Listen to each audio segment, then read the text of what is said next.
God revealed in his manifold works of creation.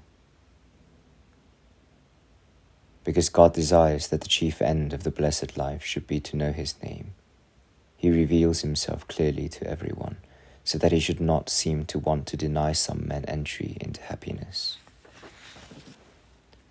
For although in his nature he is incomprehensible and hidden from human understanding, he has impressed on each of his works certain signs of his majesty, by which he makes himself known to us, according to our small capacity. Signs, I say, so familiar and so obvious that the blindest and most untutored of men have no excuse for ignorance. Thus, however veiled his essence is to us, his qualities, which are continually open to our view, reveal him such as we need to know him for our salvation. First, then, whichever way we turn our eyes, there is no part of the world, however small, in which at least some spark of God's glory does not shine.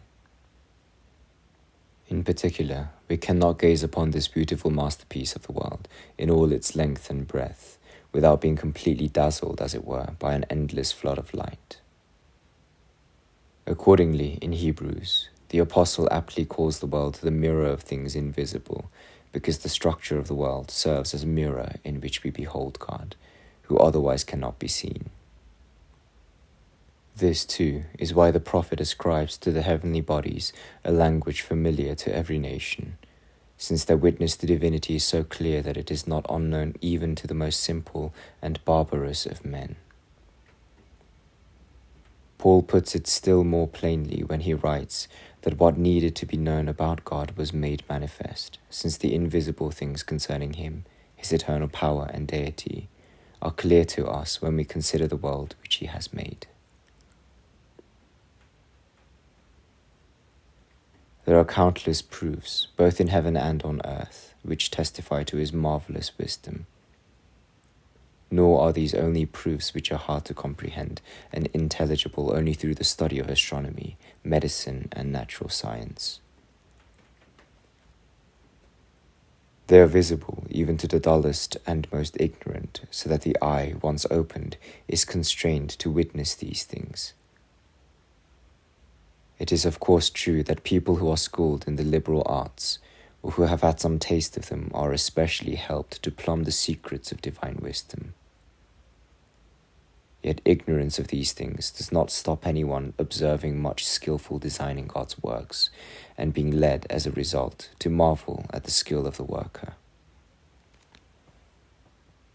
For example, special competence and application are needed to trace the movement of the stars, to determine their orbits, to measure distances, and to note their individual peculiarities. Such an exercise, since it reveals God's providence more clearly, should rightly lift the heart to a fuller view of his glory.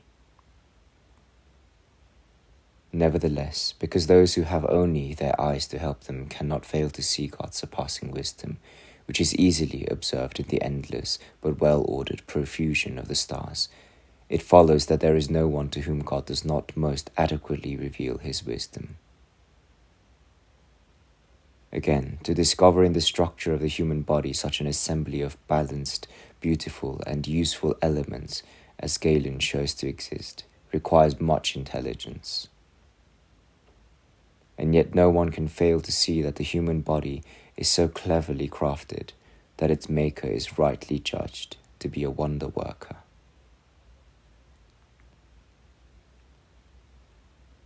As for God's power, how many instances of it make us turn our attention toward him?